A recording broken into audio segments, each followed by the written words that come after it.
Hi guys, and thanks for tuning in for my third video. And today, please excuse my throat. I feel like I'm getting a bit of laryngitis coming in. And excuse my last video. This was very late at night and I was pretty tired when I was doing it. Okay, so today, the topic I want to talk about is commodities. Now, first of all, what is a commodity? A commodity is a precious metal. Most of the time, you do have diamonds as commodities, but I don't refer to them as commodities because companies like De Beers, what they do is they hold a certain amount of these commodities and they only release them into the public to create a artificial demand and supply. Therefore, they control the pricing. It's not a great way to invest, in my personal opinion. Excuse me. But when it comes to precious metals, that's my area of expertise. So the first one I want to talk to you is about silver. Silver is how I like to refer to as like an icebreaker. Whenever I talk to my clients about investing in commodities, I start with silver.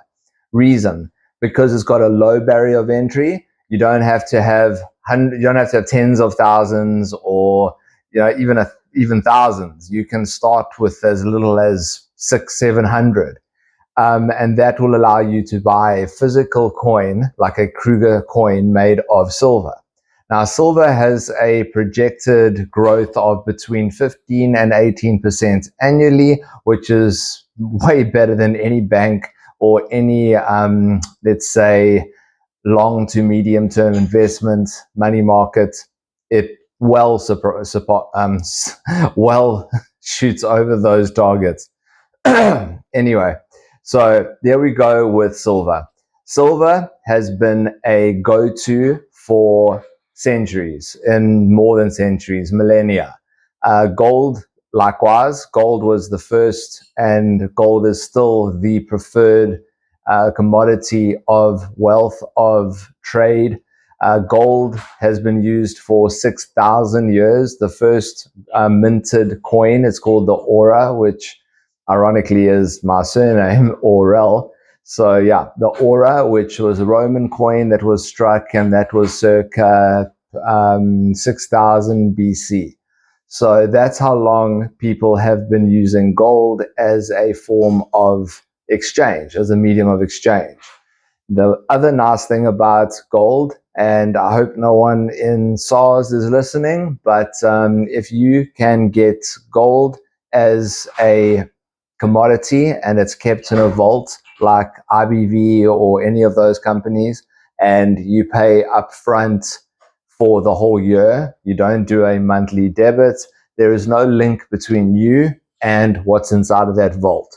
So if something happens and you go under liquidation, or your company becomes bankrupt, and your house is tied to your company, you are frozen, your accounts are frozen, you have nothing, at least you have access to your gold. That is something that you can trade for almost, I can almost guarantee you, I can get you the full 100% of the spot gold price. So that is something to bear in mind when looking at commodities. But again, let's start at silver. Silver is used for a multitude of different disciplines. It is used as jewelry. It is used in every PC board, and it is used in practically every computer component that there is, along with gold and along with copper.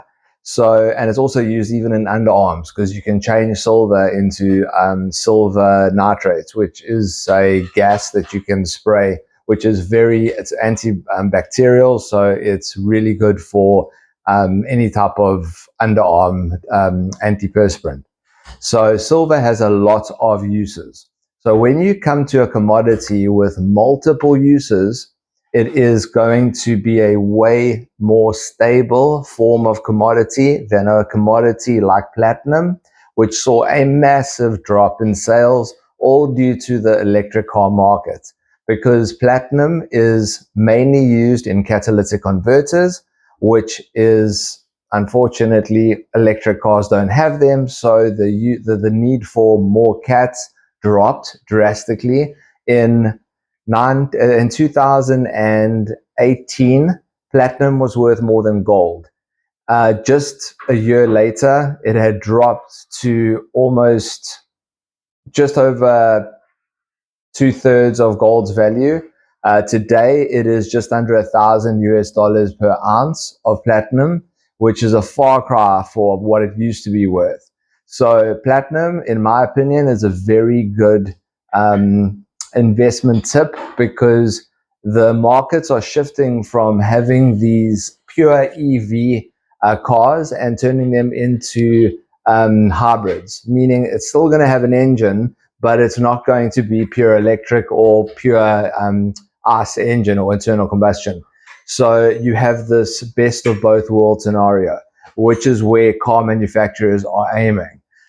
Electric cars are throwaway cars. Your battery pack is worth more than the car. When that battery pack gives up, which is in about 8 years, the car is worth nothing.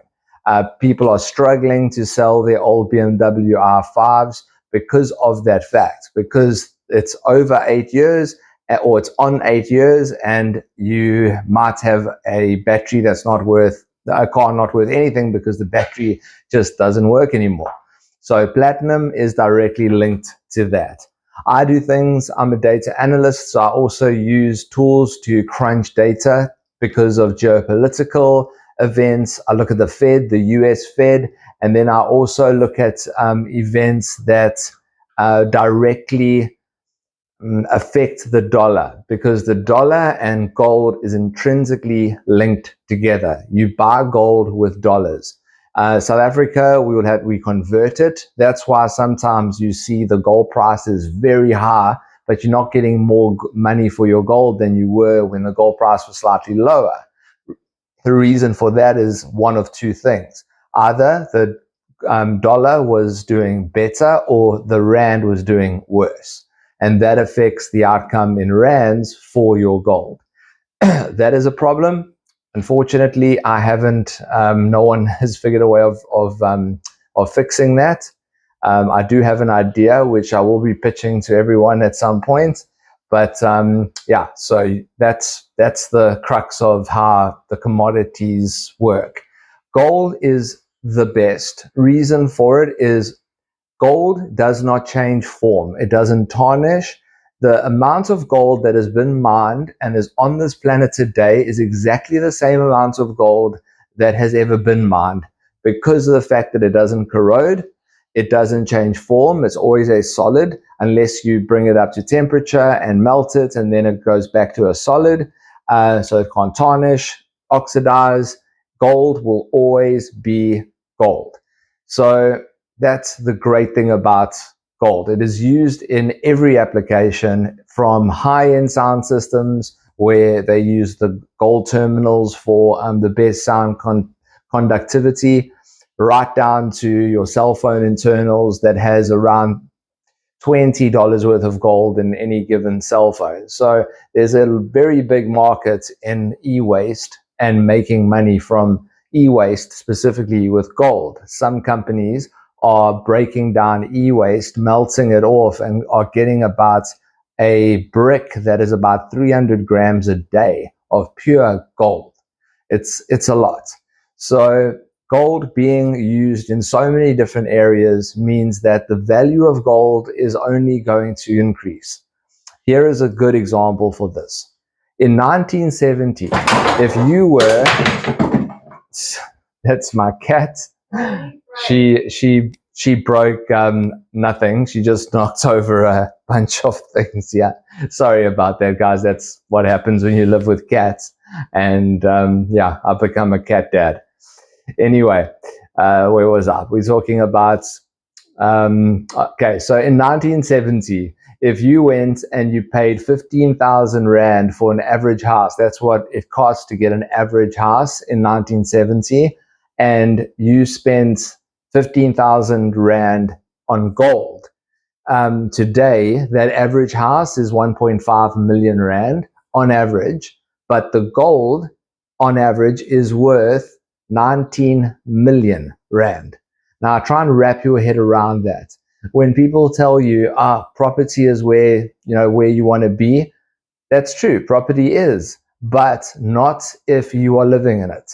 Only if you are renting it out or you are doing Airbnb or something like that. If you're living in your property, it is not an asset. It is a liability. You are spending money on that property. You are spending money to maintain it. You are spending money on your levies, on your rates, on your electricity. It is not something that is just making money. It does increase in value over the years, but sometimes places where people live, the area changes. And now suddenly you were in a high regarded area, and now suddenly you are not in a high regarded area anymore, and your property price has plummeted. This happened not long ago in Joburg, in that area of Joburg. It escapes my mind now. I'll come back to it. But anyway, there were areas in Joburg where people were living. It was a high-end area, and then suddenly it didn't become such a high-end area anymore, and people lost a lot of money from having their properties there. When it comes to having a commodity as a second option, so you've got your primary residence, which I always urge everybody, all my clients, that if you can, buy yourself your property, pay for it, don't take out a bank loan. You'll be paying off the interest, just the interest for the first 10 years. Then only you're going to start paying off the capital.